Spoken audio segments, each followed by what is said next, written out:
Culture جو ہے وہ نیچر کا ایک کانٹراسٹ ہے. کچھ چیزیں ہمیں نیچر دیتی ہے, کچھ چیزیں ہم کلٹیویٹ کرتے ہیں. اس حوالے سے پاکستان بہت ایک بلیسڈ کنٹری ہے کہ جس کے اندر تقریباً جتنے بھی ورلڈ ریلیجنس ہیں ان کے ہسٹوریکل ریمینز جو ہیں وہ پاکستان میں ہیں. ٹیکسلا جو ایک قدیم, اس کے اندر ایک قدیم شہر ہے سرکپ. اب سرکپ کے اندر ایک سینٹ تھامس پیلس ہے, اور جس کو آرکیولوجسٹ جس کو کہتے ہیں کہ یہ پہلی صدی بعد از عیسوی کا ہے, یعنی فرسٹ سینچری اے ڈی کا. ساؤتھ ایشیا میں ایک بہت بڑی ہسٹورک لینڈ مارک جو ہے وہ ٹیکسلا میں ہے. یہ ایک ایسا ہے کہ جو میں سمجھتا ہوں کہ اگر ہمیں پتہ لگ جائے کہ جی ہماری جغرافیائی اسٹرینتھ کیا ہے, جیولوجیکل اسٹرینتھ ہماری کیا ہیں, جغرافیکل اسٹرینتھ ہماری کیا ہیں, تو میں سمجھتا ہوں کہ ہم بہت ساری چیزوں کے نتائج برآمد کر سکتے ہیں. السلام علیکم. اکمل شہزاد گمن آپ کی خدمت میں حاضر ہے. میں بلا تمہید آپ کو یہ بتاتا چلوں کہ آج ہم ایک انتہائی اہم شخصیت کے ساتھ, ایک عالم کے ساتھ آپ کی ملاقات کروا رہے ہیں جو کہ کلچر, اینتھروپولوجی, بشریات, عمرانیات کے حوالے سے ایک بہت بڑے اسکالر ہیں. گو کہ ان کی عمر بڑی نہیں ہے لیکن ان کا کام, ان کی سوچ اور ان کا نالج بہت بڑا ہے. میری مراد ہے ڈاکٹر ندیم عمر تارڑ صاحب کے. تارڑ صاحب راول پنڈی کیمپس میں national college of arts Lahore کا جو کیمپس ہے پنڈی میں, اس کے ڈائریکٹر رہے. اس کے علاوہ کلچر پہ یہ کئی کتابیں لکھ چکے ہیں, اور پچھلے کئی سالوں سے اسلام آباد میں ایک جو بیٹھک ہے اسلام آباد چوپال کے نام سے F9 پارک میں وہ چلاتے رہے, اور اس میں مختلف جو فنون کے ساتھ وابستہ لوگ ہیں یا شائق لوگ ہیں ان کو اسلام آباد چوپال میں اکٹھا کرتے رہے ہر ویک میں ایک دفعہ. اور اس کے بعد انہوں نے ٹیکسلا میں گندارا ریسورس سینٹر کے نام سے ایک ادارہ بنایا اور اسے کئی سال چلاتے رہے, اور اب یہ کسی نجی مصروفیت کی وجہ سے امریکہ جا رہے ہیں. تو جانے سے پہلے ہم نے ان سے ریکویسٹ کی اور ان کی بہت مہربانی کہ انہوں نے اسپیشلی ہمارے چینل کے یہ ٹائم نکالا. تو آئیے ڈاکٹر صاحب سے باقی باتیں کرتے ہیں. اچھا ڈاکٹر صاحب, ایک عمومی سا سوال کہ جو کلچر ہے, کلچر کیا ہے؟ یار دیکھیں, کلچر جو ہے وہ نیچر کا ایک کانٹراسٹ ہے. کچھ چیزیں ہمیں نیچر دیتی ہے, کچھ چیزیں ہم کلٹیویٹ کرتے ہیں. کلچر کا جو لفظ ہے وہ کلٹیویشن سے ہے, جیسے ایگریکلچر ہے, رائٹ. اس روٹ میں اگر آپ دیکھیں تو کلچر کسی بھی سماج کا جو بھی تخلیقی عمل ہے, چاہے وہ زراعت میں ہو, یا وہ فرض کیجئے خوراک میں ہو, یا وہ فرض کیجئے جمالیات میں ہو, اس کے اظہار کے جتنے اسلوب, جتنے طریقے ہیں, وہ ایک کسی بھی سماج کے کلچر کے آئینہ دار ہیں. بالکل صحیح. یعنی جو ہمارا رہن سہن ہے, جو ہمارا سماج ہے, لین دین ہے, جو بھی ہم روزمرہ زندگی میں کرتے ہیں اور وہ اس کی ایک روایت بن جاتی ہے, وہ کلچر ہے. جی ہاں. اچھا ڈاکٹر صاحب, یہ ذرا بتائیے گا کہ پاکستان اپنے کلچر اور ہسٹری کے اعتبار سے یہ اس کو کس طرح آپ ڈسکرائب کریں گے؟ دیکھیں, پاکستان ایک 20th سینچری نیشن اسٹیٹ ہے لائک سو مینی ادرس, اور اس کی اس ٹیریٹوریل یونٹی کے اندر, اس نیبرہڈ کے اندر ہزاروں سال کی, شاید لاکھوں سال کی, اگر نیچرل ہسٹری کو بھی آپ شامل کریں تو لاکھوں سال کی ایک تاریخ جو ہے وہ اس میں چھپی ہوئی ہے. اور میں سمجھتا ہوں کہ اس حوالے سے پاکستان بہت ایک بلیسڈ کنٹری ہے کہ جس کے اندر تقریباً جتنے بھی ورلڈ ریلیجنس ہیں ان کے ہسٹوریکل ریمینز جو ہیں وہ پاکستان میں ہیں. تو اس حوالے سے پاکستان کے اندر رہنے والے لوگوں کا یعنی کہہ لیجئے کہ ایک اویئرنیس کا لیول ہے, وہ انسان یہ سوچتا ہے کہ شاید, چونکہ اگر آپ ایک, جیسے آپ یوں کہہ لیجئے کہ اگر آپ شالامار باغ کے یا بادشاہی مسجد کے نیبرہڈ میں رہتے ہیں تو لا محالہ طور پر آپ کو مغل ہسٹری کے بارے میں کچھ تجسس ہوگا, آپ کو ان کی بلڈنگ دیکھی ہوں گی, آپ نے ان کے کچھ طور طریقوں کے بارے میں جاننے کی جستجو کی ہوگی. تو اس طرح سے ایک کوئی بھی شخصی توقع کر سکتا ہے کہ ایک ایسا ملک جس کے اندر اتنی تہذیبی, جس کی ورائٹی ہو, وہ یقیناً ان کے جو لوگ ہیں وہ اپنے اس تاریخی جو شعور ہے ان کا, اس کے اندر اس کی ریفلیکشن ہوگی. تو بٹ یہ کیفیت ہے کہ کس حد تک ہے نہیں ہے, یہ ایک الگ بحث ہے. اوپنلی ذرا تھوڑا بتائیں کہ کیا کن مذاہب کے رمینز ہیں اور کہاں کہاں ہیں, تھوڑا سا. دیکھیں, اگر آپ if you work backward let's say from Sikhism, تو آپ سکھ مت کے اگر آپ دیکھیں جو کہہ لیجئے کہ مڈل ایجز کا ایک مذہب ہے, تو اس مذہب کی آپ کو پتہ ہے کہ سب جگہ پنجہ صاحب ہے یا کہہ لیجئے کہ کرتارپورہ ہے یا اور بیسیوں مقامات ایسے ہیں کہ جو گرو نانک جی کے ننکانہ صاحب ہے جو گرو نانک کے جو مختلف ان کے روحانی جو سفر ہیں ان کے درجات جہاں جہاں انہوں نے کہ جی کو چلہ کاٹا یہاں عبادت کی وہاں کے اوپر پھر بعد میں ایک گردوارہ بنا. تو یہ ان کی جو نشانات ہیں ان کے مقامات ہیں وہ پورے پنجاب میں جا بجا بکھرے ہوئے ہیں. اچھا اب اگر آپ اور سوچیں فرض کریں کرسچینٹی کے بارے میں اگر آپ سوچیں تو دیکھیں عام طور پر عمومی طور پہ یہ خیال کیا جاتا ہے کہ خاص طور پر جو ہندوستان میں تو یقیناً کرسچن جو تھے وہ بہت پہلے آئے تھے, لیکن اگر ہم اپنے پنجاب کی اور پاکستان کے علاقوں کی بات کریں تو عمومی رائے یہ ہے کہ ہندوستان میں جب کرسچن مشنریز نے یہاں کے انٹچبلز کو ایگزیکٹلی انہوں نے جب کہہ لے کہ کنورٹ کیا تو اس کے نتیجے میں یہاں مسیحی آبادی کا وجود میں آیا. اچھا لیکن اس کے قطع نظر اگر آپ دیکھیں تو جیسے ٹیکسلا جو ایک قدیم اس کے اندر ایک قدیم شہر ہے سرکپ, اب سرکپ کے اندر ایک سینٹ تھامس پیلس ہے اور جس کو آرکیولوجسٹ جس کو کہتے ہیں کہ یہ پہلی صدی بعد از عیسوی کا ہے, یعنی فرسٹ سینچری اے ڈی کا. اچھا اب یہ وہی دور ہے کہ جس میں جیسس کرائسٹ جو تھے وہ زندہ تھے اور ان کے جو 12 اپوسٹل تھے یعنی ان کے جو مشنریز سے جو ان کے کی لوگ تھے ان میں سے 12 جو اپوسٹلز میں سے ایک جو ہیں سینٹ تھامس, انہوں نے ہندوستان کا رخ کیا, ان کو بھیجا گیا یہاں مسیحیت کی تبلیغ کے لیے.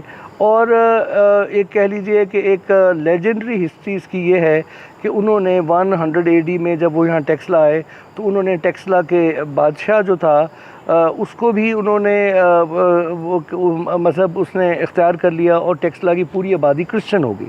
اور وہاں کے اوپر سینٹ تھامس کا ایک پیلس ہے جو کہ ایک آرکیولوجیکل فیکٹ ہے, لیکن اس کے ساتھ ساتھ جو کہانیاں جڑی ہوئی ہیں ان کے اتنے آرکیولوجیکل ایویڈنس نہیں ہیں, لیکن ایک لٹریری جو ریفرنسز ہیں ان میں یہ بات کہی جاتی ہے.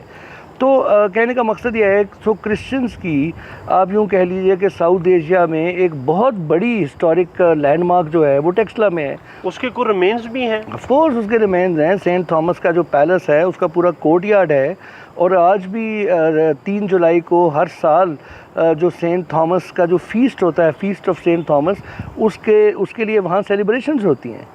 بے شک وہاں آرکیولوجی ڈپارٹمنٹ ان کو رکاوٹیں ڈالتا ہے, یہ ایک الگ ایک بحث ہے کہ کس طرح سے اس تاریخ کا کہہ لیجئے کہ مختلف جو ہمارے مذہب کے شعور میں اس کا کیا دخل ہے, یعنی آپ کا تہذیبی ورثہ اور آپ کا مذہبی شناخت کیسے ایک دوسرے سے جڑے ہوئے ہیں, یا یہ کہ اگر بین المذاہب ہم شناختوں کو پروموٹ کریں تو کس طرح سے انٹرفیتھ ہارمنی کے لیے راہ ہموار ہوتی ہے. تو اب تیسرا اگر آپ اور پیچھے چلے جائیں, فرض کریں بدھزم پہ چلے جائیں یا آپ ہندوازم پہ چلے جائیں یا آپ جینزم پہ چلے جائیں, تو ان تینوں کے جو مقامات ہیں وہ چاہے شاردا ٹیمپل ہو, ٹھیک ہے, آزاد کشمیر میں, یا وہ فرض کیجئے کہ ٹیکسلا اور سوات اور پشاور کے اندر جا بجا ہزاروں مقامات ہوں, یا گلگت بلتستان میں. تو میں کہنے کا مقصد یہ ہے کہ یہ تو ایک کراس روڈ آف سویلائزیشن تھا. دیکھیں ایک بات سمجھنے کی ہے, جو انڈس ویلی ہے, اگر آپ پاکستان کی جغرافیائی اکائی کو دیکھیں تو یہ basically major part of Indus valley is what today is Pakistan. اور ہم سب کو پتہ ہے کہ جو انڈس ویلی ہے وہ دنیا کی جو قدیم ترین تہذیبیں ہیں, ان تہذیبوں میں اگر نائل کی سویلائزیشن ہے تو انڈس کی بھی سویلائزیشن ہے, اگر ایمیزون کی سویلائزیشن ہے تو ادھر کی بھی سویلائزیشن ہے. تو شہروں کے دریاؤں کے اوپر جو سویلائزیشنز ہیں, آپ کو پتہ ہے جتنی بھی پرانی تہذیبیں ہیں ان کے آثار آپ کو ان بڑے دریاؤں کے کناروں پہ ملتے ہیں. تو انڈس ویلی کے اندر آپ یوں کہہ لیجئے کہ انسان جو ہے وہ ہزاروں سال سے, کیونکہ اس کی بھی بہت وجہ ہیں, کیونکہ اگر آپ اس کا جغرافیائی دیکھیں تو ایک طرف ہمالیہ ہے اور اس کے بعد ہمالیہ سے یہ سارے دریا پھوٹتے ہیں اور یہ پورے پلینز تک آگے سی تک جاتے ہیں. تو ایک قسم کا آپ یوں کہہ لیں کہ یہ ہمالیہ شیلٹر کرتا ہے, مونسون آتی ہے وہ اس سے ٹکرا کر یہاں برستی ہے, پانی کی جو وافر تعداد میں پانی اویلیبل ہے, اور آپ کو پتہ ہے پانی ہی حیات ہے, پانی ہی زندگی ہے.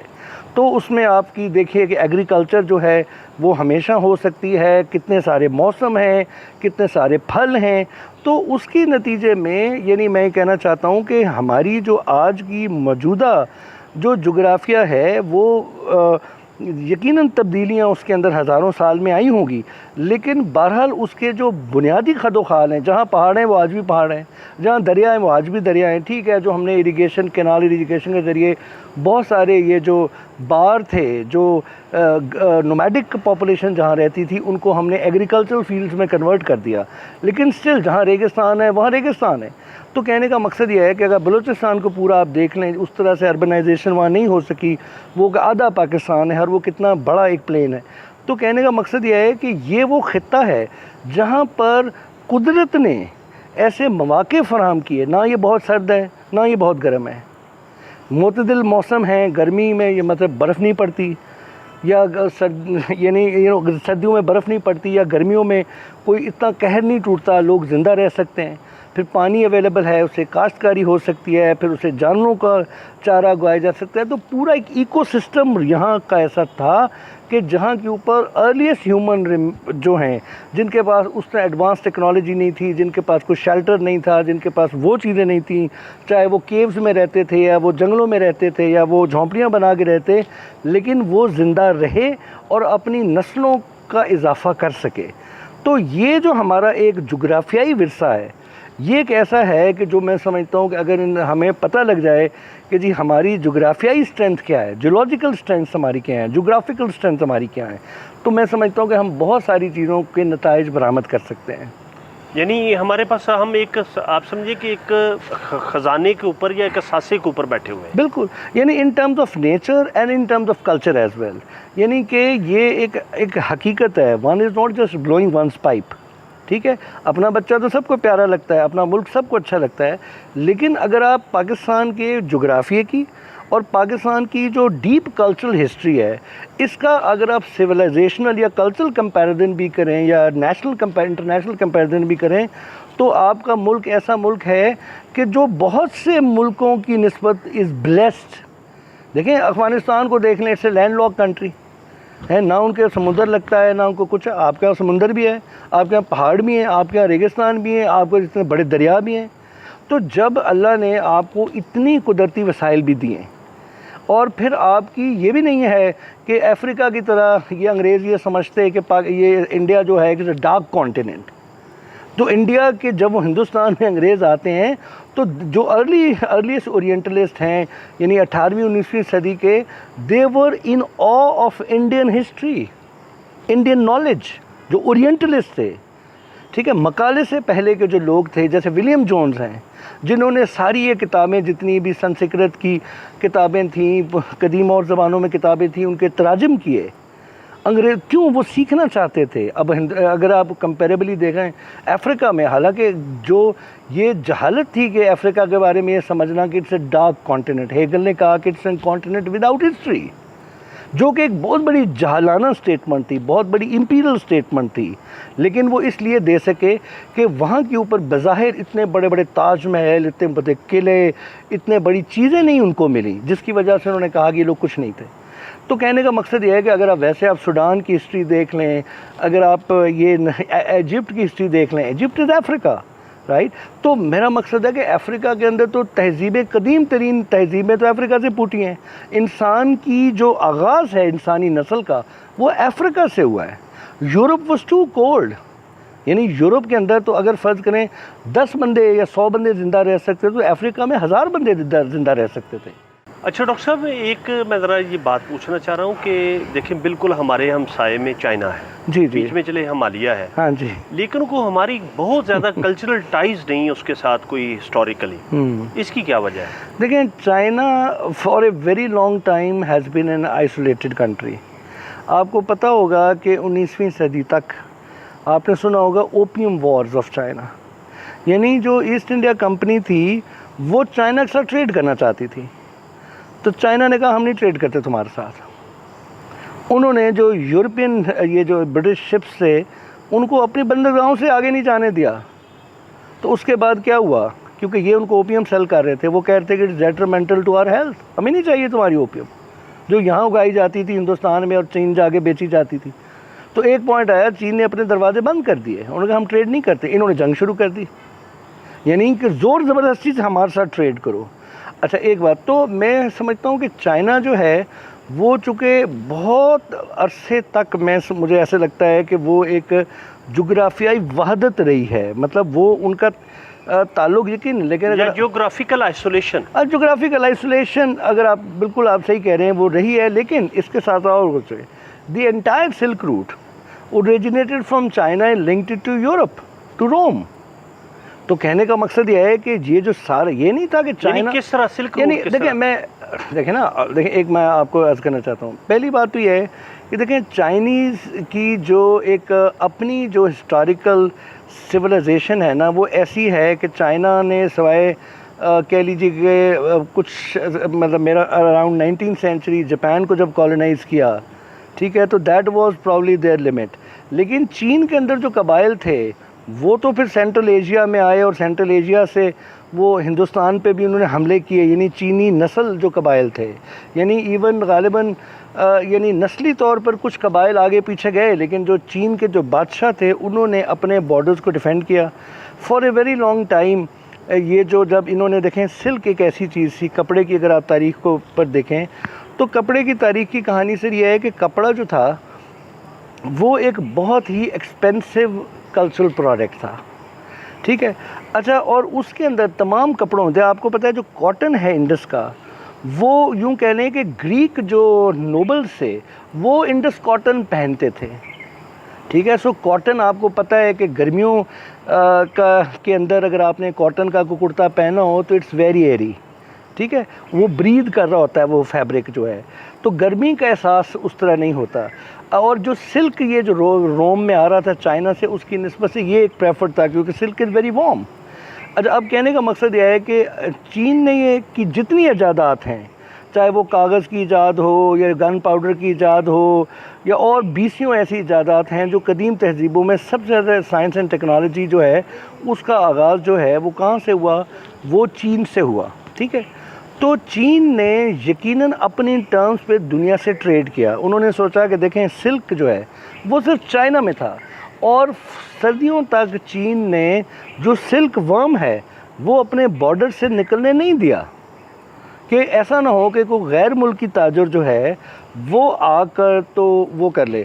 اور جب واسکو ڈے ماں غالباً 14ویں-15ویں صدی میں جب وہ چین جاتا ہے تو چینی اس کو کہتے ہیں ہی سے باربیرک، ٹھیک ہے، یہ وحشی ہے.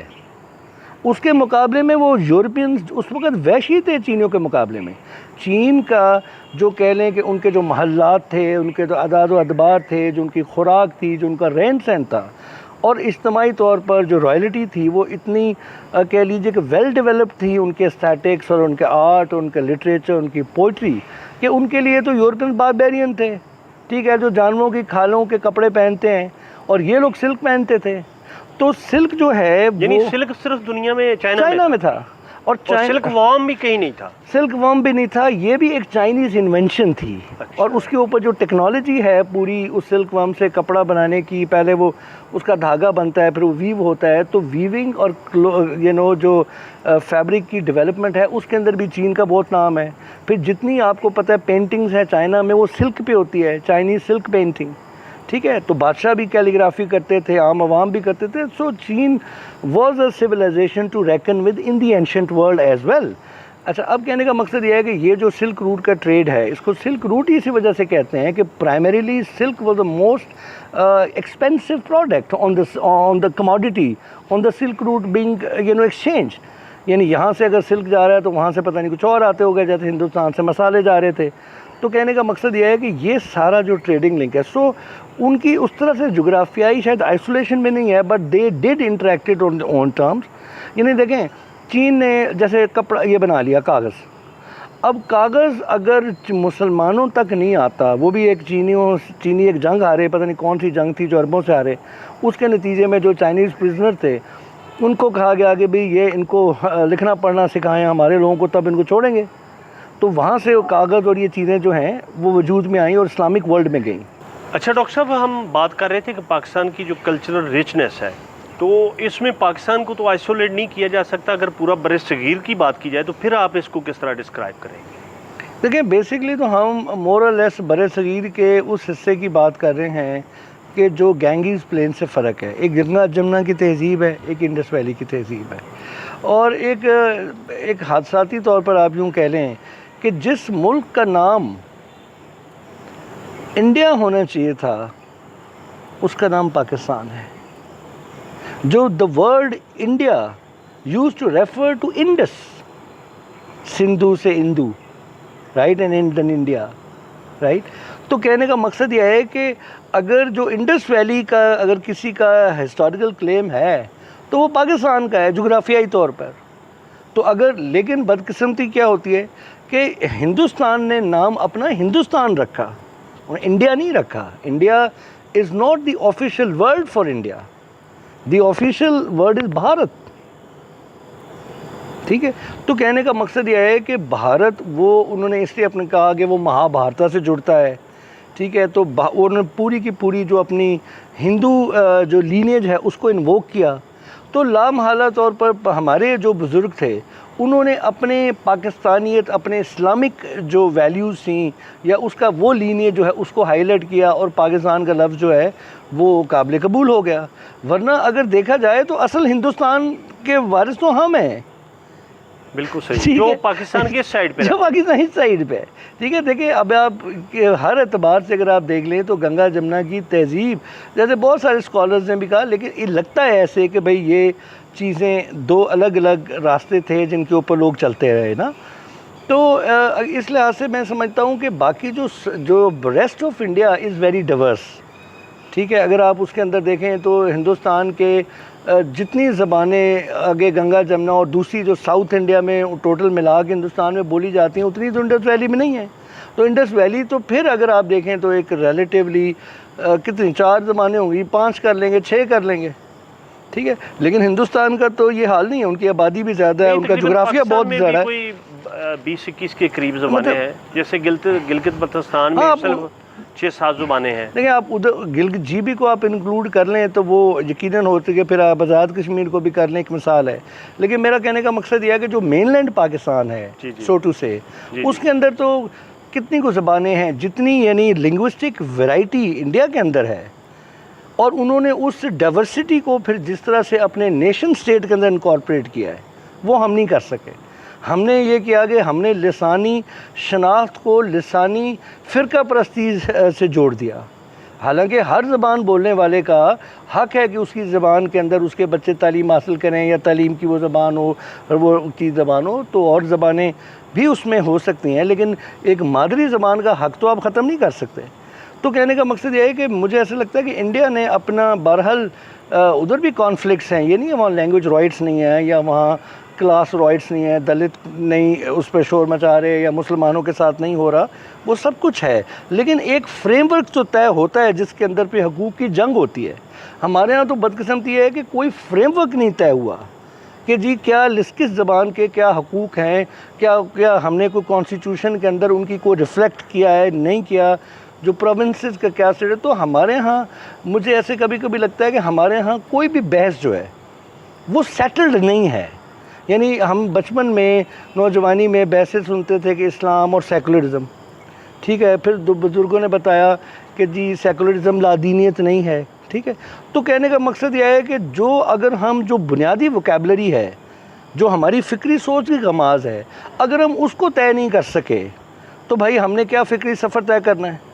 اگر ابھی تک آپ اقبال کے استدلال کو لے کر اگر آپ اپنا کام چلائیں گے تو اس کا مطلب ہے کہ آپ نے فکری ارتقا نہیں کیا.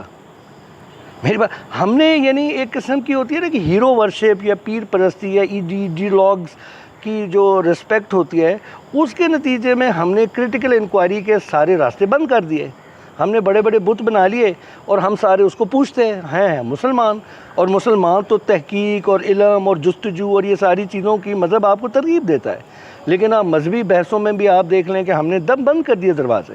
ہم نے اپنے اپنے خانے بانٹ لی اور اپنی اپنی بندوقیں لے کے ہم اس میں بیٹھ گئے کہ گفتگو کا مکالمے کا راستہ ختم ہو گیا تو پھر تحریر اور تقریر نہیں رہے گی, تو پھر گولی اور بندوق اور گالی اور بدزبانی ہوگی. اس کے علاوہ تو کوئی مکالمہ نہیں ہو سکتا.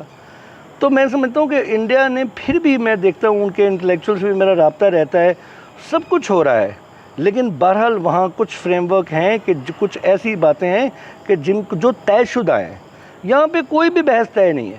مطلب کہ آپ فکری بحث کوئی کر لیں کہ جی کیا ماشاء اللہ جمہوریت سے بہتر ہے, آج تک آپ اسی کو پیٹ رہے ہیں۔ یہ آپ نے طے نہیں کیا قومی سطح پہ کہ بھائی ماشاء اللہ اور لیکن سویلین گورنمنٹ سے بھائی اس میں کوئی کمپرومائز نہیں ہے۔ اچھا آپ نے کبھی یہ طے نہیں کیا کہ جی کلچر کے بارے میں ہماری اس ریاست کا کیا نقطہ نظر ہونا چاہیے؟ ٹھیک ہے، ایک حکمران آتا ہے وہ اسلام کا کلچر لے آتا ہے، دوسرا آتا ہے وہ غیر اسلام کا کلچر لے آتا ہے، تیسرا آتا ہے وہ کچھ اور طرف چلا جاتا ہے۔ تو بھائی کوئی آپ کی سیٹ ڈائریکشن تو ہو، کوئی ایسی چیزیں تو ہوں کہ جو آپ کے کانسٹیٹیوشن میں ہوں اور پھر آپ ان پہ کھڑے ہو جائیں، یا آپ کے کوئی پبلک پالیسی کا حصہ ہو اور آپ اس پہ کھڑے ہو جائیں۔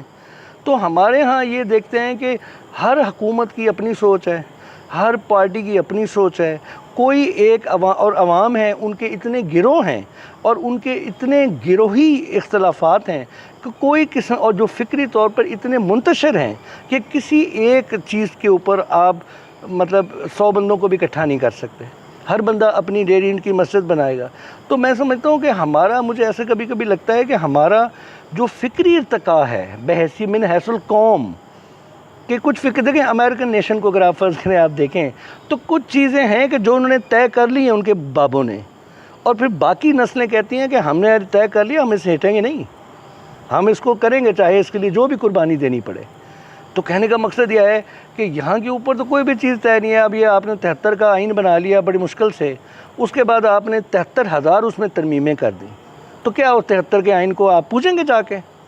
وہ تو اپنی شکل میں ہے ہی نہیں۔ کسی کوئی ڈکٹیٹر آیا تو اس نے لیگل فریم ورک آرڈر کو سا دیا، تو کسی نے پریمبل ڈال دیا، تو کسی نے نکال دیا، تو اللہ عدل کیا۔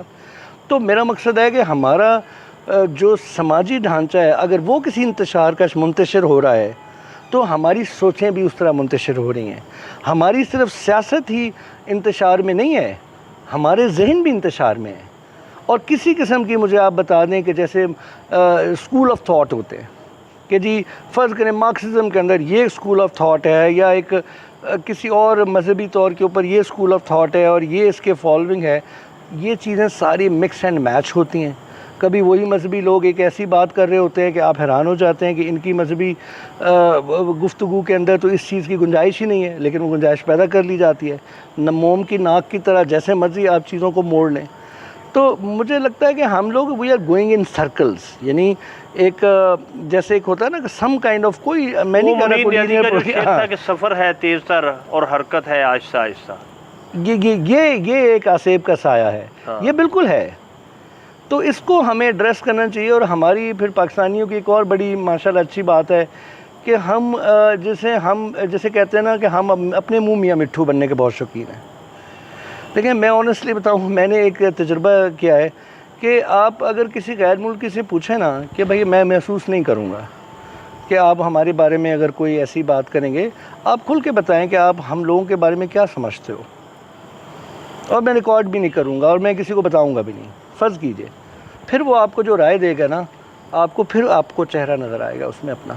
اچھا ڈاکٹر صاحب یہ ذرا بتائیے گا کہ آپ نے گنگا جمنا اور انڈس ویلی کا بہت تفصیل کے ساتھ ذکر کیا، اس کی آپ نے یعنی علیحدہ شناختوں کے حوالے سے تو بات کر دی، کیا ان میں کچھ سملیرٹیز بھی ہیں آپس میں؟ نہیں یقیناً دیکھیں، ایک ایک جغرافیائی طور پہ تو یہ بے شک they are divided by the river networks but they are also territorially together۔ اب جتنی بھی اگر اشوکا جو پہلی انڈین امپائر بنی اس کے اندر تو وہ پورے آج کے متحدہ جو بھی قبل وہ پارٹیشن جو متحدہ ہندوستان تھا، اور اس سب کے اوپر اس کا قبضہ تھا، افغانستان تک اس کا قبضہ تھا۔ تو کہنے کا مقصد یہ ہے کہ انہوں نے تو اشوکنز یعنی مورین امپائر نے تو ایون گریکس کے ساتھ بھی انہوں نے ٹریڈ آف کیا کہ یہ علاقے تم خالی کرو، یہ ہم قبضہ کرتے ہیں اور تم ہمارے ساتھ یہ بارڈرز طے کرو۔ تو کہنے کا مقصد یہ ہے کہ اگر ایک گورننس کے اعتبار سے دیکھا جائے تو they were being governed by the similar kings۔ مطلب وہ اس میں تو یہ نہیں تھا کہ انڈس ویلی کے بادشاہ الگ تھے اور ادھر کے الگ تھے بادشاہ، تو یہ مغل جو ایرا ہے اس میں تو سارے ظاہر ہے پورے ہندوستان کے بادشاہ مغل رہے ہیں۔ یہی میں کہہ رہا ہوں کہ بس ہزاروں سال سے بیسکلی اگر تہذیبی طور کے اوپر تو یہ ایک ہی زیر اثر ہے، لیکن فرق کہاں پہ آتا ہے اگر آپ تاریخی اعتبار سے دیکھیں تو جو گندھارا کا جو ریجن تھا اور سندھ تک جو انڈس ویلی کی انڈس ویلی کو اگر آپ کہہ لیجئے تو وہ ایکمینین امپائر کا حصہ تھے فار ایٹ لیسٹ 300 ایئرس۔ یعنی یہاں کے اوپر جو پرشین سے ان کی وجہ سے جو خرشتی زبان ہے وہ یعنی گندھاری زبان جو ہے، جو خرشتی اسکرپٹ میں لکھی گئی، وہ جو ہے وہ یہاں رائج تھی، ٹھیک ہے، اور وہ شاید دوسرے علاقوں میں بھی تھی، لیکن یہ اس کا ہارٹ لینڈ تھا۔ تو کہنے کا مقصد یہ ہے کہ گندھارا کی جو کلچرل اس کی ایک یونٹی ہے وہ بھی ایک ڈسٹنکٹ ہے، ٹھیک ہے۔ جیسے ٹیکسلا یونیورسٹی ہے، تو ٹیکسلا یونیورسٹی تو ایک گندھارا کی ایک ریجن کی یونیورسٹی ہے، اور تو لیکن یہ ہے کہ یہی گندھارا کا پروونس اگر ایکیمینین کے پاس تھا تو بعد میں پھر اشوکن مورین امپائر کا یہ ایک بارڈر ٹاؤن بن گیا، یہ بارڈر پروونس بن گیا، ٹھیک ہے۔ اسی طرح سے اب آگے جتنی بھی پھر آئیں، کہہ لیجئے کہ سکاز آئے یا کشانز آئے یا the whole lot of these dynasties which ruled India, ancient India، اس میں یقیناً یہ دونوں تہذیبیں اور یہ ویلیز کے کلچر وہ ساتھ ساتھ چلے۔ اچھا ڈاکٹر صاحب، میں پچھلے دنوں میں امجد وڈائچ صاحب کی کتاب آئی ہے پنجاب کٹہرے میں، تو میں پڑھ رہا تھا کہ یہ اشوکا یا اس زمانے کے بعد جو افغانستان ہے وہ بھی پنجاب یا ہندوستان کا حصہ تھا۔ دیکھیں افغانستان تو دیکھیں مطلب اگر گندھارا ہے تو وہ ایسٹرن افغانستان، بامیان، جلال آباد ان تک پھیلا ہوا ہے، ٹھیک ہے۔ افغانستان یعنی دیکھیں یہ ایک میں اب کیسے کہوں کہ اگر آپ ان کی نقطہ نظر سے دیکھیں، افغانس کی نقطہ نظر سے دیکھیں، تو یہ آپ کا جو یہ سارا علاقہ ہے یہ اخوان دارالحکومت کا، یعنی اخوان جو امپائر ہے، لیٹس درانی امپائر ہے، یہ اس کا علاقہ ہے، ٹھیک ہے۔ اگر آپ ان سائڈر آؤٹ سائڈر کی جب تقسیم کرتے ہیں تو آپ کہتے ہیں کہ افغانستان ہمارا حصہ تھا، جبکہ اخوان کین کلیم کہ دلی تک تو ہمارا قبضہ تھا، ٹھیک ہے۔ تو اس وجہ سے میں سمجھتا ہوں کہ یہ صرف ایک نقطہ نگاہ ہے، یعنی نقطہ نظر ہے کہ آپ کس نگاہ سے دیکھتے ہیں، کہ اگر آپ کہتے ہیں ہم یہ اور وہ یہ، تو اس تقسیم میں تو دونوں کے پاس ایک ہی جیسا کلیم ہے۔ اچھا جی ڈاکٹر صاحب، یہ ذرا بتائیے گا کہ آپ سملیرٹیز کی بات کر رہے تھے کہ ظاہر ٹیریٹوریلی تو ہم ایک ہی علاقہ ہیں، یعنی نیپال سے لے کے آپ اگر گلگت بلتستان اور افغانستان کی بات کریں تو بنیادی طور پہ ایک ہی خطہ بنتا ہے، لیکن اپنا اپنا نقطہ نظر ہے کہ ہر کوئی اپنے اعتبار سے کہتا ہے کہ جی ہم سپیریئر ہیں۔ اور ڈاکٹر صاحب سپیریئرٹی کے اگر اعتبار سے بات کریں تو میرا ذاتی یہ خیال ہے کہ انسان شاید وقت اور جو ہے وہ وقت کے ساتھ ساتھ ٹریول کرتے رہتے ہیں ایک سے دوسرے خطے میں، اور مائگریشن یعنی انسانی سرشت میں ہے، اور شاید یہ اس پہ ڈپینڈ کرتا ہے کہ آپ کے ریسورسز کیا ہیں جینے کے لیے۔ تو یہ جو سپیریئرٹی کا جو یعنی ایک آتا ہے فیلنگ آتی ہے، جو احساس آتا ہے، یہ کس طرح آتا ہے اور یہ کس طرح قوموں کے لیے خطرناک یا اچھا ہوتا ہے؟ دیکھیں یہ ایک عصبیت کی ایک شکل ہے، یعنی ایک سالیڈیرٹی کی ایک شکل ہے کہ جس میں جو لوگ آپ کی زبان بولتے ہیں، آپ جیسا رہن سہن ہے، آپ جیسی سوچ ہے، وہ یہ سمجھتے ہیں کہ ہم ایک اکائی ہیں اور یقیناً ہم منفرد ہیں۔ آپ فرض کریں کسی بھی مذہب کو دیکھ لیں، ہر مذہب کے ماننے والے یہ دعویٰ کرتے ہیں کہ ہمارا مذہب سچ ہے، ہمارا مذہب حقیقت ہے۔ تو اس اعتبار سے دیکھیں تو یہ جیسے آپ نے کہا، یہ شاید انسان کی ایک بالکل فطری عمل ہے۔ جیسے آپ یوں کہہ لیجئے کہ آپ کو اپنا بچہ جو ہے وہ ہر ماں کو اپنا بچہ سب سے پیارا لگے گا، اس کے بارے میں کہانیاں بھی آپ نے سنی۔ تو اس اعتبار سے دیکھا جائے تو یہ ایک آلموسٹ ایک نیچرل ہیومن امپلس ہے، جی جی۔ لیکن اس کے ساتھ ساتھ اگر آپ اس کو یہ نقصان دہ اس وقت ثابت ہوتا ہے کہ جب یہ ایک آئیڈیالوجی کا حصہ بن جاتا ہے۔ یعنی اگر آپ اس کی 20ویں صدی میں اس کی مثال دیکھیں تو کس طرح سے ہٹلر نے فرض کیجئے جو آریائی قوم کا جو تصور ہے اس کو پیش کیا، اور یہ کہا کہ شاید آریہ کے بارے میں تو ہمیشہ سے دوسرے کلچرز کے اندر بھی یہی تاثر ہے کہ جی وہ ایک سپیریئر قوم تھے، یہ سپیریئر نسل تھے، ٹھیک ہے۔ تو اسی طرح سے اگر آپ دیکھیں یا جس طرح وائٹ ریسز ہیں وہ کہتے ہیں بالکل، اور اس پہ کتابیں بھی لکھی گئی۔ تو یہ یعنی ریس ڈیفرنس جو ہے میرے خیال میں یہ ایک کہہ لیے کہ ڈیزاسٹرس ہیزرڈس تب ہوتا ہے کہ جب یہ کسی باقاعدہ آئیڈیالوجی کا حصہ بن جائے، یعنی یہ شناخت کا حصہ بن جائے۔ یعنی یہ جو نیچر کی خوبصورتی ہے اس کو انسان خود بدصورتی میں ڈالتے ہیں۔ یقیناً سر، یعنی یہ اسی طرح کی بات ہے کہ ایک یعنی فطری یعنی جو کلچرل ڈائیورسٹی ہے، یا جو سماجی تنوع ہے وہ ایک فطری عمل ہے. میری اور آپ کی شکل نہیں ایک دوسرے سے ملتی. تو اس کا کیا مطلب ہے کہ ہم یہ کہیں کہ اگر آپ کا رنگ گورا ہے اور میرا رنگ کالا ہے تو آپ قابل فخر ہیں اور میں قابل تحقیر ہوں. تو یہ میں سمجھتا ہوں کہ یہ جو اس طرح کی جو تقسیم ہے، اگر آپ اس کی نسبت سے دیکھیں تو یاد ہوگا میں نے آپ کو ذکر کیا کہ جب واسکو ڈی گاما جب چائنا جاتا ہے تو وہ چینی اس کو دیکھ کے کہتے ہیں کہ یہ باربیرین ہے. تو آپ یہ دیکھیں کہ ہم جو ہندوستان کے لوگ ہیں، آپ سوچئے کہ اگر یہ کیسی دلچسپ بات ہے کہ جب ہندوستان میں انگریز جو ہیں بطور تاجر آئے تو بہت سے مقامی باشندوں نے جب ان کو دیکھا تو انہوں نے ان پر ترس کھایا. انہوں نے کہا ان کی شکلیں بندروں جیسی ہیں، اور ان کے لیے اس وقت کے ہندوستانیوں کے لیے گورا رنگ اور انگریزوں جیسا گورا رنگ کو قابل فخر بات نہیں تھی.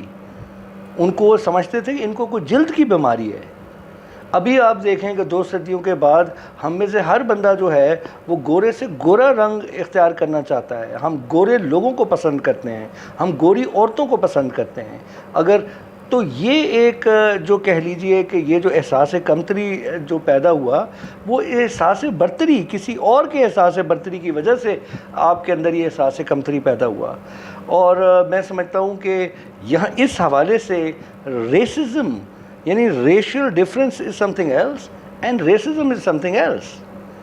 تو نسل پرستی ایک غلط چیز ہے، لیکن نسلوں کی تفریق جو ہے وہ تو ایک انسانوں میں ہے، اس سے آپ کیسے انکار کریں؟ نیچر ہے، وہ نیچر ہے اور نیچرل، کچھ چھوٹا ہے کوئی بڑا ہے. دیکھیں کیوں ریشل ڈفرینسز ہے، اس پر بھی آ جائیں. دیکھیں بات یہ ہے کہ کبھی یہ جو رنگت ہے یہ سکن کے پگمنٹس ہیں اور ان کا تعلق آپ کی انوائرمنٹ سے ہے. یعنی کہنے کا مقصد یہ ہے کہ افریقہ کے اندر چونکہ بہت hot climate, you are expose to the sun rays, تو اس کے جو بلیک پگمنٹ ہیں ریپیل کرتے ہیں اس کو اور وہ آپ کی سکن سیو ہوتی ہے.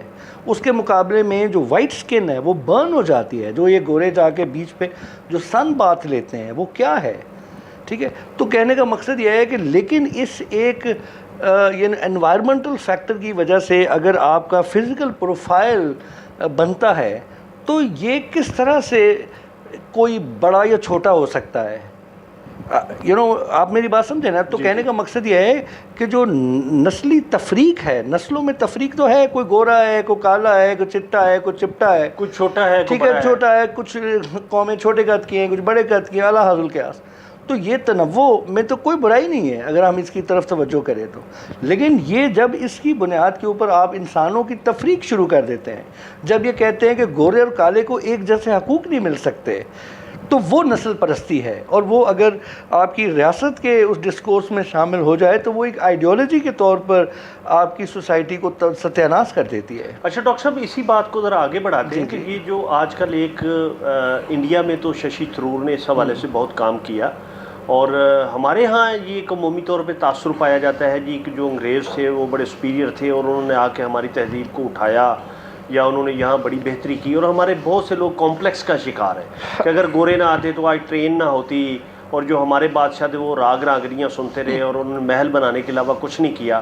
تو ذرا اس حوالے سے ذرا بات کیجیے کہ یہ جو کلونیل مائنڈ سیٹ ہے اور اس کی ایکسیپٹیبلٹی ہے اور جو اس کو سپیریئر ماننا ہمارے لوگوں نے اپنے لوگوں نے شروع کر دیا، اس سارے سینیریو کو آپ کس طرح دیکھتے ہیں؟ دیکھیں جیسے میں نے کہا کہ اگر آپ کہہ لیں کہ وسط مڈل ایرا کا اگر آپ انگلینڈ کو اور انڈیا کو کمپیئر کرنے کی کوشش کریں بفور دا انڈسٹریل ریولوشن، ٹھیک ہے، تو ہمارے بادشاہ جو تھے وہ ان یورپین بادشاہوں کی نسبت کہیں زیادہ امیر تھے.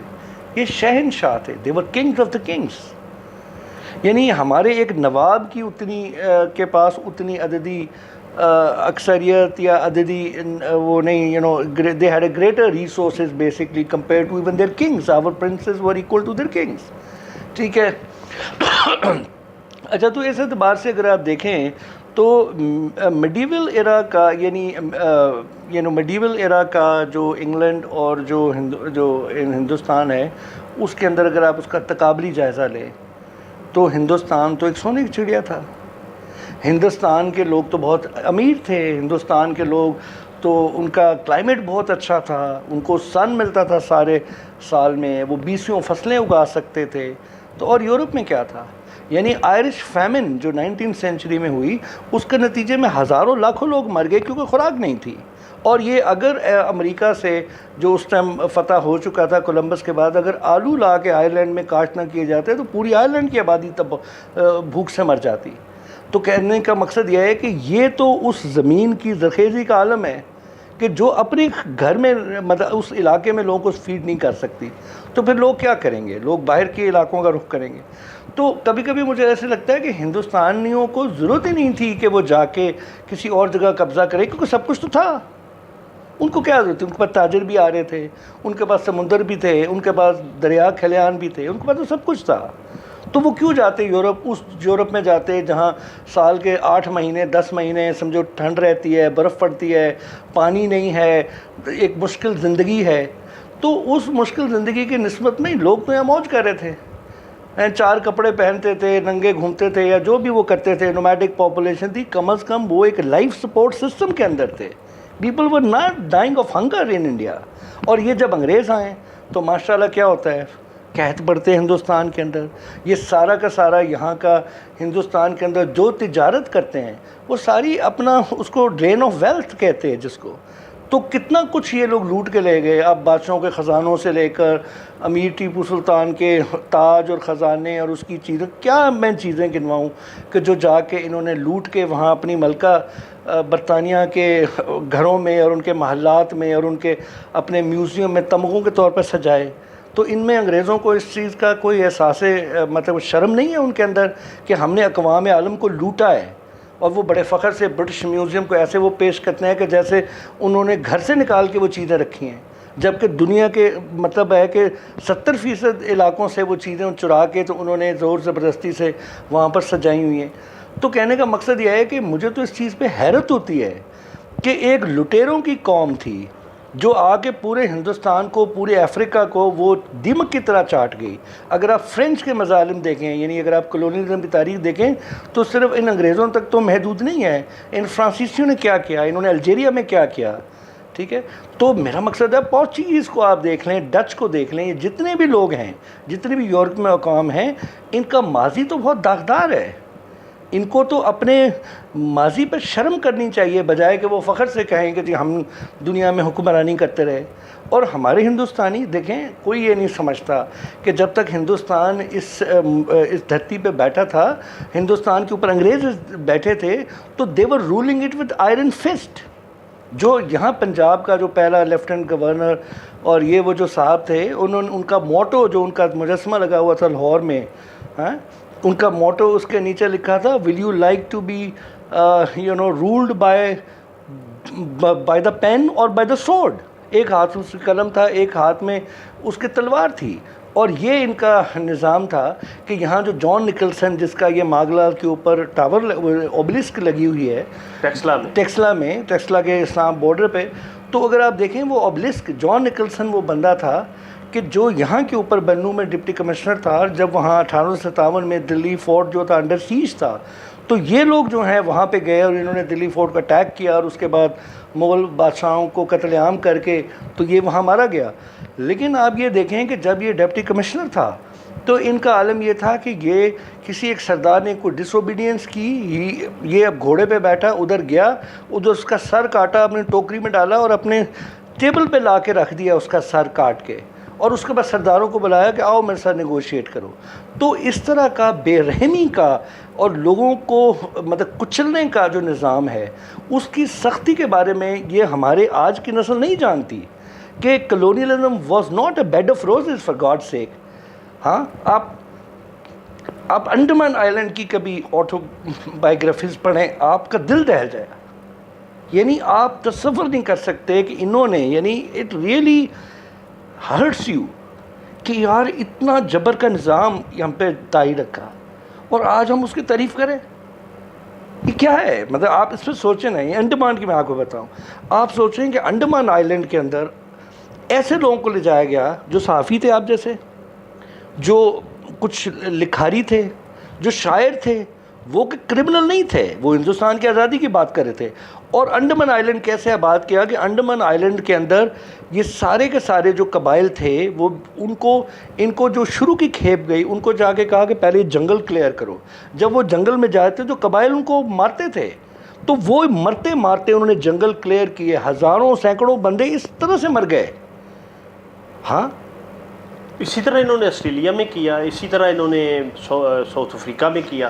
تو میں کہہ رہا تھا کہ میں انڈمان آئلینڈ کی میں آپ کو بتانا چاہتا ہوں کہ انڈمان آئلینڈ جو تھی, جو کالا پانی کے نام سے مشہور تھی, اس کے بارے میں ریچرڈ ٹیمپل آر.سی. ٹیمپل جو ہمارے پنجابیوں کا بہت پیارا انگریز افسر تھا, جس نے حکایات پنجاب لکھی, لیجنڈز آف پنجاب, اس کے بارے میں بھائی جان جو ہے اس کا اپنا جو جو ایپکس تھا اس کا کیریئر کا, he became the commissioner of Andaman Islands. اور وہ اپنی تحریروں میں لکھتا ہے کہ میں انڈمان آئلینڈ کو ایک مثالی ایک ڈنجن بنانا چاہتا ہوں کہ جس کا سوچ کے بھی ہندوستانیوں کے دل دہل جائے. تو آپ یہ سوچیں کہ یہ جو ہندوستان کے اوپر جو کنٹرول تھا, وہ کوئی کنٹرول کوئی پیار محبت سے تو نہیں تھا, وہ کنسنسس سے تو نہیں تھا, وہ تو بہت بروٹل تھا.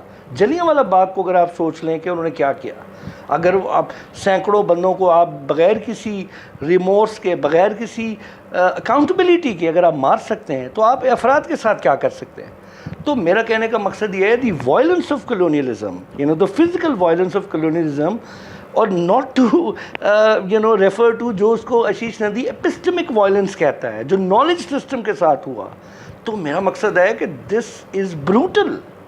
اور آج لوگ سمجھتے ہیں کہ جیسے آج ہم انگلینڈ جاتے ہیں تو گورے ہم سے بڑے پیار سے ملتے ہیں اور ہم ان کے ساتھ انہی کرسیوں پہ بیٹھتے ہیں جن پہ وہ بیٹھتے ہیں. تو بھائی ایسا نہیں تھا. For a very long time dogs in India were not allowed in South Africa, جہاں سے Gandhi took his training. And why Gandhi has to take off his clothes? Think about that. کیوں انہوں نے کسانوں کا لباس پہنا؟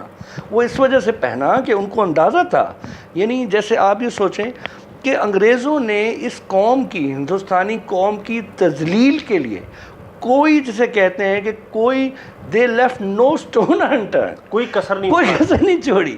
اب آپ سوچیں, آپ سویپر کو کیا کہتے ہیں جی؟ جمعدار is somebody who collects people. He is a high ranking Mughal official. اس کو آپ نے ایک صفائر لگا دیا. خان سما is خان سما, جو سامان کو, جو کموڈیٹیز کا جو چیف ہے, جو پورے مغل دربار کی کموڈیٹیز کو مینیج کرتا ہے, اس کے ہاؤس ہولڈ کو مینیج کرتا ہے, وہ خان سما ہے. اس کو آپ نے باورچی بنا دیا جمعدار.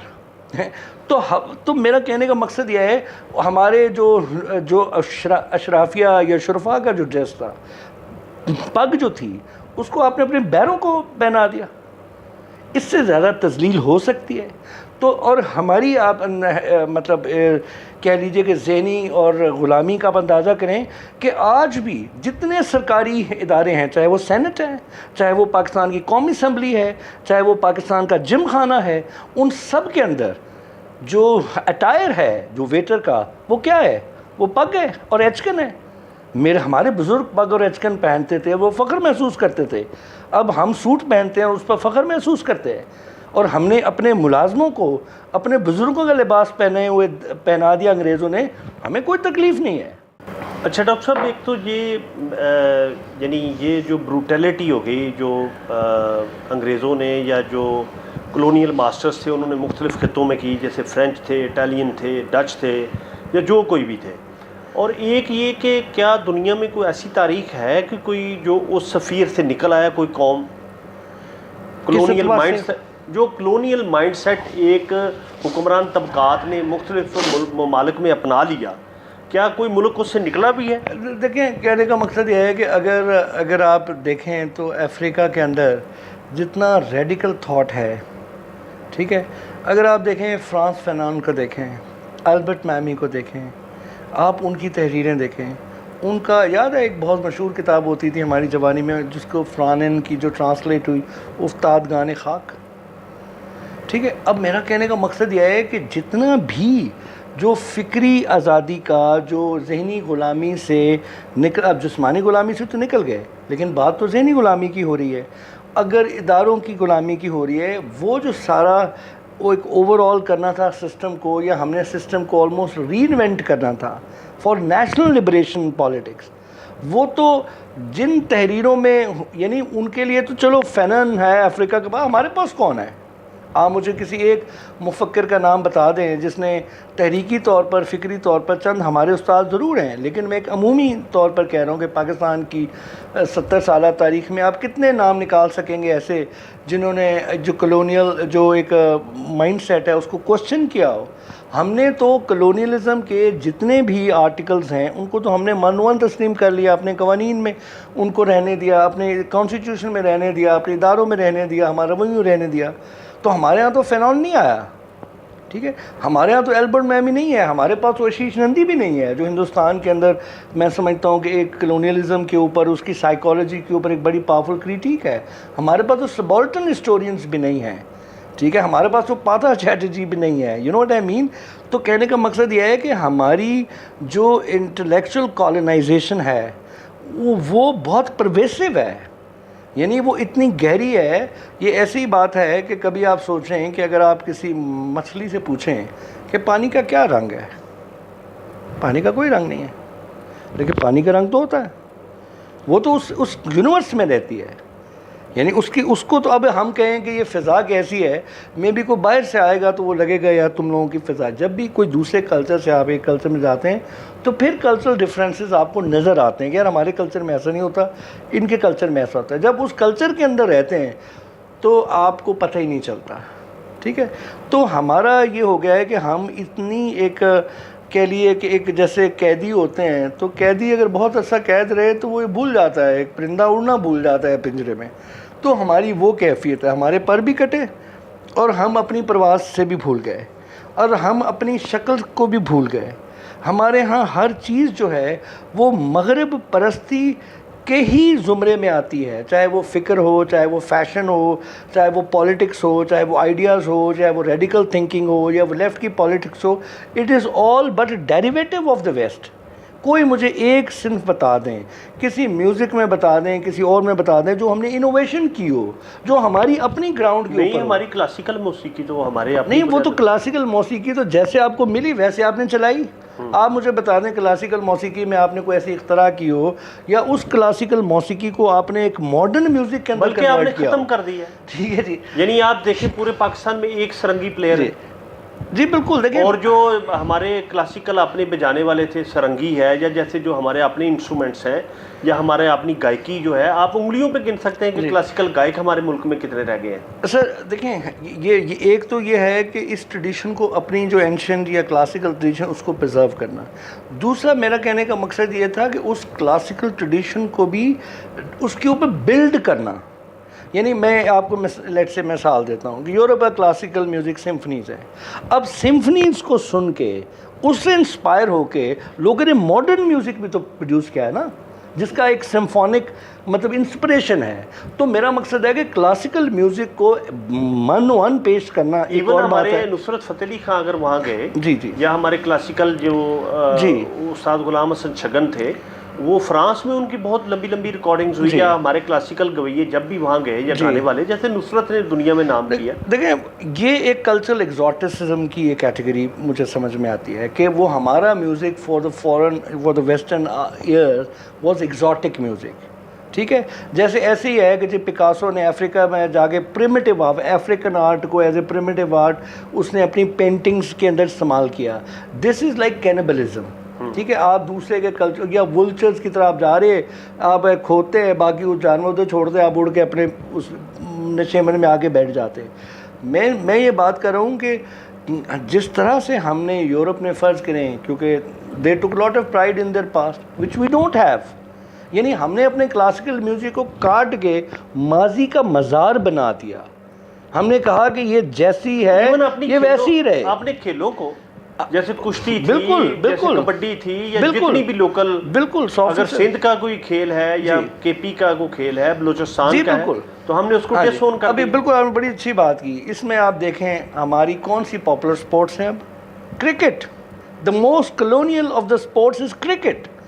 White gentlemen's, European gentlemen's game ہے, انگلش برٹش جینٹلمنز گیم.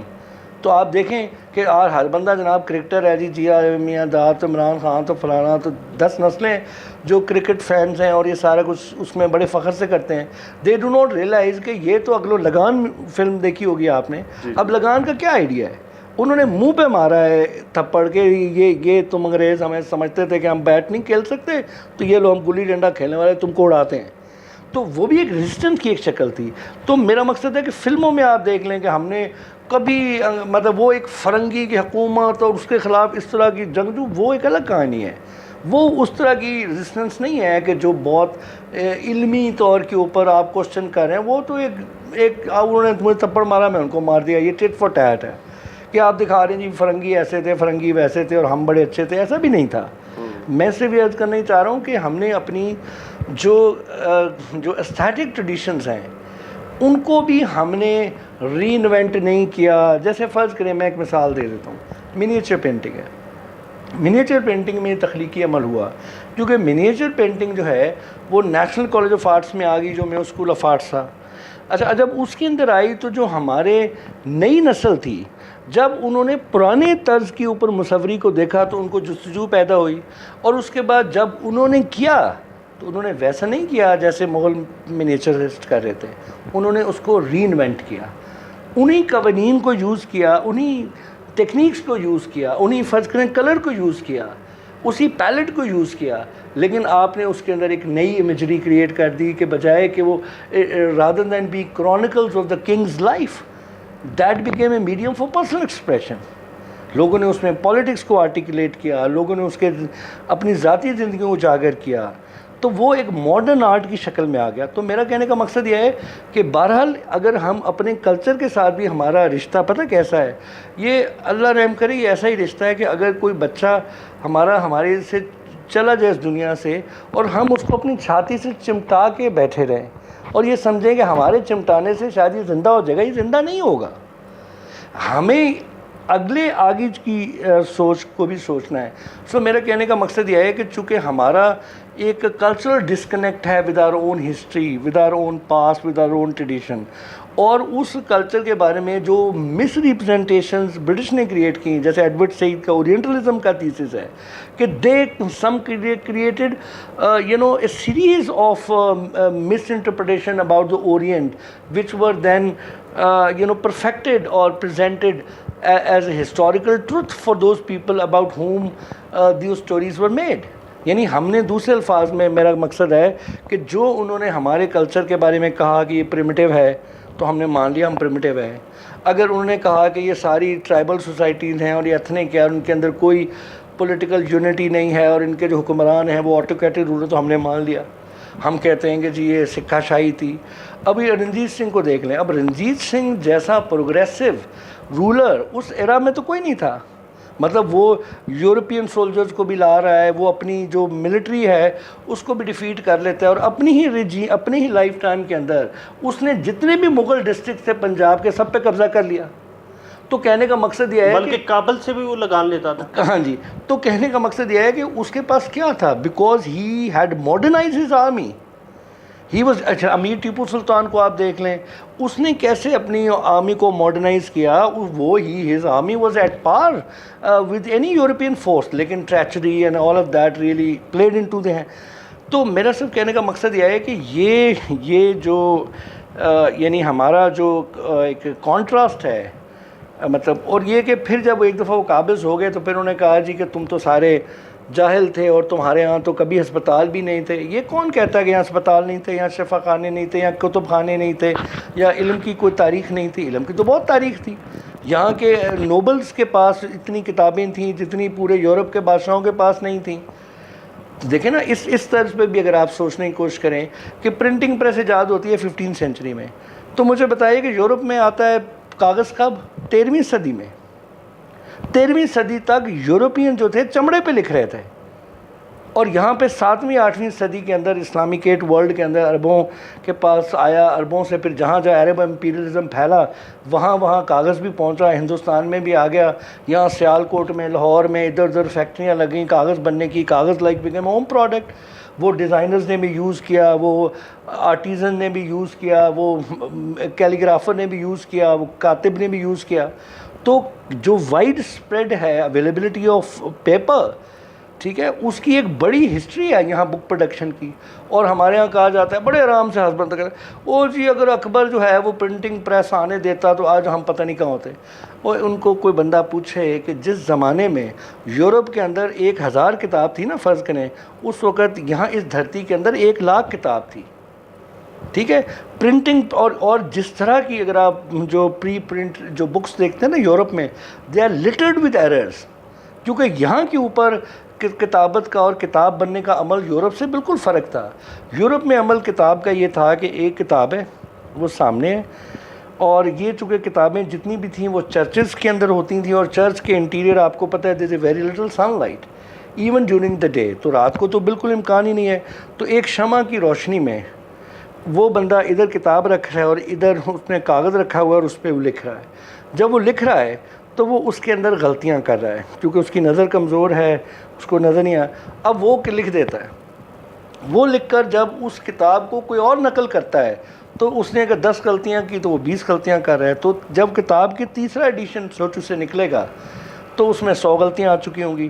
نتیجہ یہ تھا کہ the written book wasn't reliable. اچھا، اس کے مقابلے میں ادھر کیا نظام تھا for a very long time? آپ یہ دیکھیں کہ یہاں نظام یہ تھا کہ جب کوئی عالم جو ہے وہ گفتگو کرتا تھا تو فرض کیجئے 10 کاتب بیٹھ کے اس کی گفتگو کو لکھ رہے ہیں، اور ان میں جب وہ گفتگو ختم کر لیتا تھا تو ایک کاتب جو ہے وہ پڑھ کے سناتا تھا، سارے اپنی اصلاح کر لیتے تھے، استاد اسی وقت کریکشن بھی کر دیتا تھا کہ یار یہ ایسے نہیں ہے، ایسے کہا ہے میں نے. اچھا، اس کے نتیجے میں ایک ہی نشست میں 1 گھنٹے میں 10 کتابیں تیار ہو گئیں. ٹھیک ہے، تو کہنے کا مقصد یہ ہے کہ کتابیں لوگ بنواتے تھے یہاں، یعنی 1980 تک تو پاکستان کے اندر جو جتنی اردو اخبارات ہیں ان میں کاتب کام کرتے تھے، اور کاتبوں کے یہاں لاہور کے آس پاس گاؤں تھے، پبلشر جا کے ان کو کتاب دیتے تھے کہ جی 20 کاپیاں بنا دو، تو وہ 20 کاپیاں سمجھو 3 راتوں میں بنا کے تو ان کو دیتے تھے. ان کی عورتیں بھی کام کرتی تھیں، ان کے بچے بھی کام کرتے تھے، کوئی سیاہی بنا رہا ہے، کوئی دوات بنا رہا ہے، کوئی قلم بنا رہا ہے، کوئی کاغذ لا رہا ہے. تو میرا کہنے کا مقصد یہ تھا کہ یہ سارا ایک لٹریٹ کلچر تھا، اور جب ہمیں تو ضرورت ہی نہیں تھی پرنٹنگ پریس کی. ہمارے آج تک 19ویں صدی تک جو سید احمد خان کی کتابیں پرنٹ ٹائپ میں لکھی ہیں وہ کون پڑھتا ہے؟ وہ آپ پڑھ ہی نہیں سکتے. تو تمہارا خیال ہے کہ 15ویں صدی کے اندر جو بادشاہ جن کے پاس اتنے ماہر خطاط تھے، وہ ایسے خوبصورتی سے وہ ورق پہ لکھتے تھے، تو وہ اس ٹائپ پروف کو وہ ایکسیپٹ کریں گے؟ تو میرا مقصد ہے کہ یہ ہماری یہ وہ احساس کمتری ہے کہ ہم نے اپنے بزرگوں کی جو ایک گلوریس جو ایک ٹریڈیشن تھی اس کو بھی ہم نے سمجھا کہ نہیں یہ تو جاہل تھے. تو پھر یہ ایک لٹریسی کی آپ ڈیفینیشن دیکھ لیں. انگریز جب آئے تو انہوں نے کہا جی کہ بھائی جو بندہ لکھ سکے گا پڑھ سکے گا وہی پڑھا لکھا ہے. اور ہمارے ہاں ایک بہت عرصے تک روایت یہ تھی کہ عالم کے لیے کاتب ہونا ضروری نہیں تھا. کاتب الگ تھے، عالم الگ تھے. عالم صرف پڑھتے نہیں تھے، عالم سنتے بھی تھے. سید احمد خان کا سفر نامہ ہند میں وہ لکھتے ہیں کہ جی ایک صاحب بزرگ میرے پاس آئے ریلوے اسٹیشن پہ لاہور، اور انہوں نے کہا کہ سید صاحب ہم نے آپ کی ساری کتابیں سن رکھی ہیں. تو کتاب سننا، اس کو یاد رکھنا اور اس کو بیان کرنا اتنا ہی اہم عمل تھا جتنا کہ کچھ اور اورل ہسٹری کا، یعنی ایسٹ میں بہت رواج تھا. جی، تو میرا مقصد یہ ہے کہ لکھے ہوئے لفظ کی تکریم جو ہے وہ بھی تھی، لیکن بہرحال اس علم کو زبانی یاد رکھنا اور آگے منتقل کرنا بہت ضروری تھا. اچھا، اسی طرح سے آپ دیکھیں گے یہاں ہمارے پنجاب کے اندر جو سب سے بڑی تحریر داستان جو لکھی گئی وہ ہیر کی ہے. اب ہیر کی داستان اکبر کے زمانے سے لے کر وارث شاہ کے زمانے تک یہ بڑے لوگوں نے لکھی. اچھا، اب یہ ہے کہ یہ سب لکھی ہوئی کتابیں تھیں، لیکن انگریز جو ہمارے فولکلورسٹ ہیں انہوں نے جو یہ کہا کہ یہ فولکلور ہے وچ از oral. Heer Waris Shah was part of oral tradition but it was written book which was being disseminated orally. اس کا یہ مطلب نہیں تھا کہ وہ اورلی کمپوز ہوئی تھی. ٹھیک ہے. اچھا، اب میرا کہنے کا مقصد یہ ہے کہ ہمارے ہاں ہر طرح کی کتاب، مثلا یعنی اگر آپ دیکھیں کہ طب کے نسخے ہیں وہ سارے کے سارے منظوم ہیں. تاریخ کی کتابیں ہیں وہ ساری کی ساری منظوم ہیں. تو ہوئے بمار تے نہیں انار تے کریں تکور یہ تو وہ. اچھا، تو میرا کہنے کا مقصد یہ ہے کہ یہ سارا جو رائمڈ نالج ہے It is scientific knowledge, but put in a rhymed form for retention of the memory. It does not make it poetry.